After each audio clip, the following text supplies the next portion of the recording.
habis gempa Lombok, Ya. muncul gempa tsunami likuifaksi Palu. Oh. Duit kami habis semuanya. Habis duit kami. Dengan kawan-kawan sambil bercerita, kira-kira apa yang mau kita buat? Duit habis. Ini kalau datang lagi musibah, apa yang akan kita siapkan untuk masyarakat kan gini. Oh. Seakan-akan berpikiran besar kan. Ya.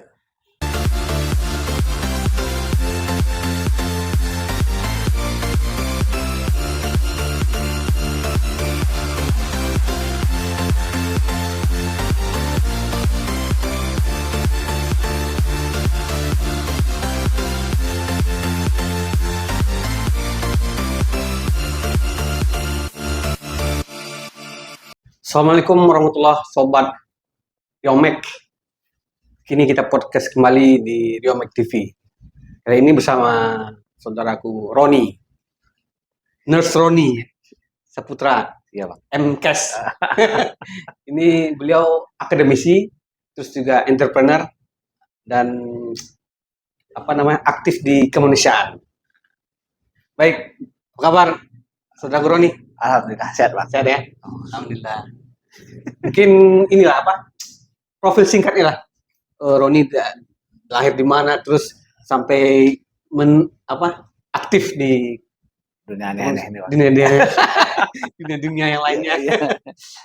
Baik, assalamualaikum warahmatullahi wabarakatuh. Terima kasih kami ucapkan atas kedatangan Bang Dede Ya. dan tim ke Rumah Sehat Islamic Nurse.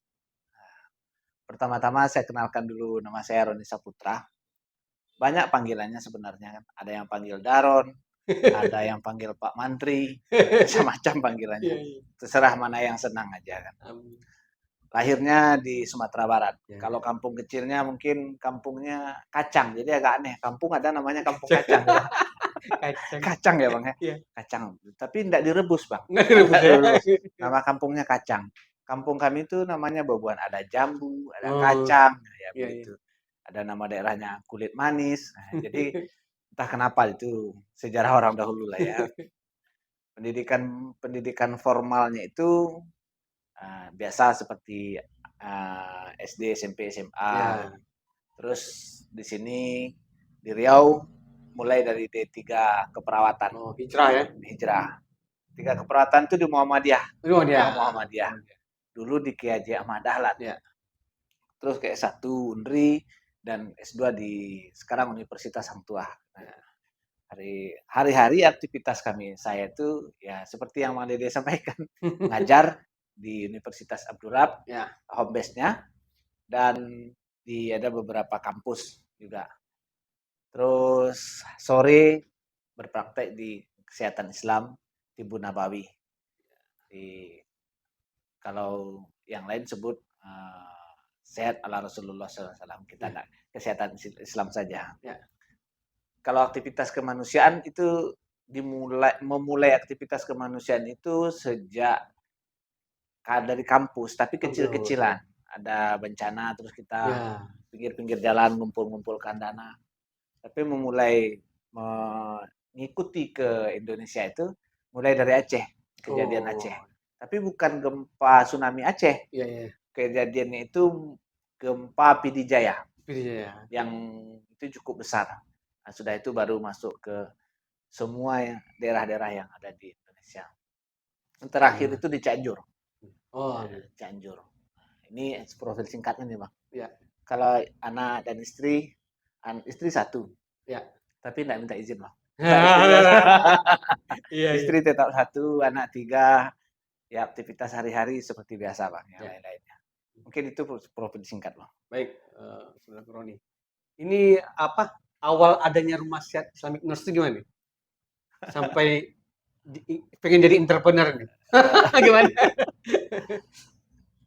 Awalnya tuh ya ini kadang-kadang termasuk yang aneh berpikir Bang. Yeah. Ini kami dirikan itu 2018. Lama. 2018. Sebelum Covid ya? Sebelum Covid. Kami dulu tidak berpikiran untuk mendirikan praktek keperawatan ini. Ya. Nah, terus juga tidak ada pikiran untuk mendirikan entrepreneur. Tetapi karena sibuk di dunia kemanusiaan, habis gempa Lombok, Ya.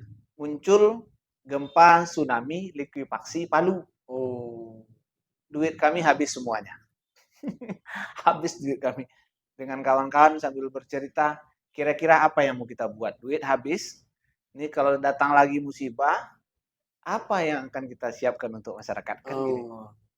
Seakan-akan berpikiran besar kan. Ya. Pulang dari Lombok, kami berpikir seperti itu. Rupanya alur pikir kami itu betul-betul terjadi. Terjadi kejadian di Palu, Sulawesi. Akhirnya dalam perjalanan saya berangkat ke Palu. Sampai di Palu, saya kontak teman-teman di sini, tolong siapkan dulu, cari tempat. Saya mau buat praktek bekam. Ya, ya. Landasan hukumnya itu adalah praktek mandiri keperawatan. Ya. Ada. Ya, jadi hasil dicari-cari tempat, dapat tempat. Dapat tempat, pulang dari Palu, ini sudah berdiri, sudah saya siapkan segala sesuatunya, saya langsung berpraktek. Dan ini berpraktek, kami seraya mengumpulkan dana yang diberikan oleh masyarakat yang percaya ke kami untuk diberikan ke Palu. Jadi kami memberikan juga bantuan ke Palu setelah kami pulang ke Palu. Berdiri ini. Alhamdulillah. Setelah berdiri ini, masih di Palu, asap sudah mulai muncul. Akhirnya muncul asap. Ya. Ini baru berdiri 3 atau 4 bulan, saya lupa pasnya, persisnya. Habis itu asap. Kami tutup ini, layanan kami tutup. Ya. Kami jadikan ini posko asap. Posko asap selama 3 bulan. Jadi 2018 ya? Ya, 2019. 2019. Jadi yang di belakang, di ruang belakang itu kami akan jadikan posko oksigen. Jadi kami tambah AC. Jadi dingin ruangannya, sangat dingin. Supaya orang-orang yang banyak yang bisa mendapatkan layanan oksigen. Itu asal-muasalnya. Ya. Kalau misalkan kenapa, pilihnya kan nanti muncul tuh, kenapa prakteknya kok bekam gitu. Ya. Ini agak unik. Saya perawat gitu kan. Terus saya setiap hari menderita sakit kepala, Bang. Sakit kepala itu bukan sehari, setiap hari selama 3 tahun lebih. Saya dinas di rumah sakit. Saya dinas di klinik 24 jam. Terus saya dalam dinas, kepala saya terus sakit. Setiap pagi, setiap sore, setiap malam. Sakit terus, Bang. Sakit tiap hari terus. Tensi normal, gula normal, kolesterol normal, tapi kepala ini nggak bisa dikendalikan sakit. Berat kali ya. Sakit terus. Naik motor, pedih mata kan. Jadi singkat cerita, aku punya kebiasaan mendengar radio. Jadi setiap naik motor tuh dulu memang senang dengar radio. Sampai sekarang pun senang dengar radio. Dan radio favorit dulu Radio Robani. Radio Robani. Mungkin apa? 91,6. Iya. Sempurna hari bersama Robani. Di situ ada waktu itu tentang pengobatan Islam. Di situ saya lupa betul nama orang yang memberikan edukasi kesehatan Islam. Ada diceritakan bekam. Disitulah saya mencoba berbekam dulu, tapi tidak langsung menerima. Cari dulu kebenarannya. Terus belajar dulu. Setelah belajar, nolak apa yang disampaikan oleh guru. Terus dicobakan. Hari itu juga hilang sakit kepalanya. Berkah. Hilang sakit kepala. Sampai sekarang. Sakit kepala itu kalau tak ada duit mungkin. Kalau yang lain-lain, alhamdulillah sampai sekarang. Nah, itu dasar pemikiran dan dasar kami membuat praktek bekam itu gitu dulu. Supaya orang nggak sakit kepala. Supaya orang sakit kepala. Tapi yang betul sakit kepala ya, Pak. Betul, Bang. Ada solusinya.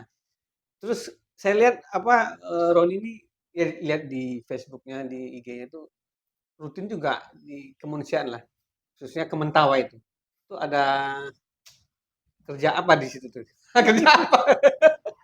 Sering kali ke Kementawainya. Rupanya kena intip-intip ya. Diintip-intip di media sosialnya. Iya. Ya, sebenarnya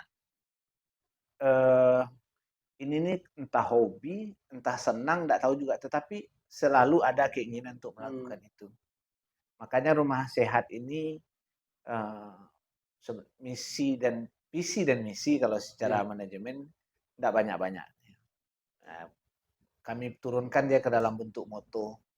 yang harus kami hafalkan dan harus kami usahakan, yaitu fastabiqul khairat. Astagfirullah. Ya, tolong menolong, terus intan surullah yansurkum. Itu aja yang kami. Makanya setiap aktivitas kami itu kami menyandarkan kepada apa yang kami pikirkan. Maka kalau untuk membantu ke Palestina tak sampai jauh. Jauh kali. Iya, baju anti peluru tak ada, pasti kena tembak. Iya, iya. Jadi umpan peluru nanti di Iya, situ. iya. Makanya kami berusaha untuk selalu hadir di pelosok-pelosok. Kalau Mentawai itu adalah daerah 3T terluar ya, Oh. yang diperhatikan oleh negara. Nah, kami juga ingin mengambil bagian kebaikan saja di situ. Iya. Banyak orang Muslim di situ yang apa ya, yang misalkan edukasi kesehatannya belum memadai, belum maksimal. Contohnya tentang kebersihan. Ya. Ya, kebersihan itu bukan sekedar tangan, tetapi kebersihan di sini juga kebersihan alat kelamin, baik itu laki-laki maupun perempuan. Nanti kita khitan mereka. Oh. Ya, kita khitan ya, misalkan dia masuk Islam, terus dari tempat dia, rumah dia itu ke pelayanan kesehatan itu sekitaran 2 jam naik kapal misalkan. Jauh. Kan jauh. Nanti kita yang datang, kita di situ kita khitan. Dan setelah kita khitan nanti kita tidur bersama mereka. Jadi cukup lama berarti kalau di sana.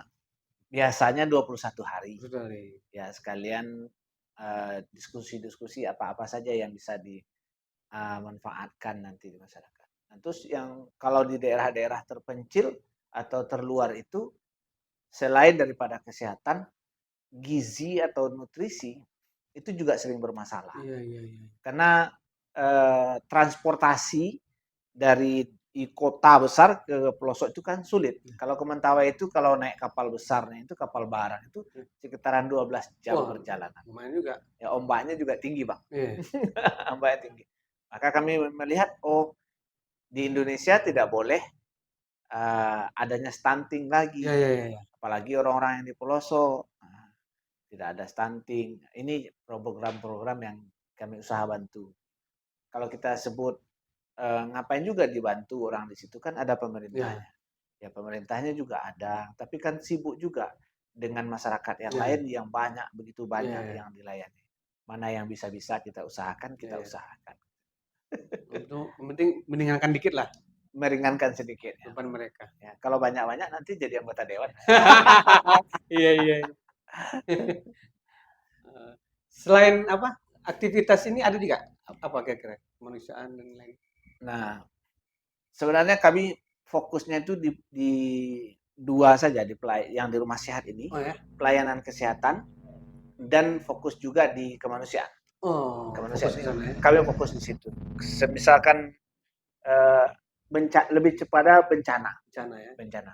Seperti sekarang ini kan kita disibukkan atau isu yang ada itu adalah kebakaran hutan Riau. Ya, kami sudah membersihkan alat-alat semprot kami untuk pemadaman api. Kami punya satu alat yang standarnya sesuai dengan standar pemadam kebakaran yang ada. Jadi panjang selang kami itu lebih kurang 200 meter. Nah, jadi tekanan airnya juga kuat. Jadi memang fokus kami itu pelayanan kesehatan secara Islam dan kemanusiaan. Kalau pendidikan pembelajaran biasanya di kampus biasanya. Ya, biasanya di kampus. Alhamdulillah. Alhamdulillah sudah cukup panjang lebar kita bersama saudara kita Roni. Saya pikir cukup. Apabila ada pertanyaan nanti bisa di komen di bawah. Jangan lupa ini podcast Sironbek ini disponsori oleh Lingga Cargo. Terima kasih. Baik, Bang. Roni. Sama-sama, Bang. Sehat-sehat, Abang. Ya. Jangan lupa subscribe, like, dan share Sironbek TV. Assalamualaikum warahmatullahi wabarakatuh. Waalaikumsalam warahmatullahi wabarakatuh.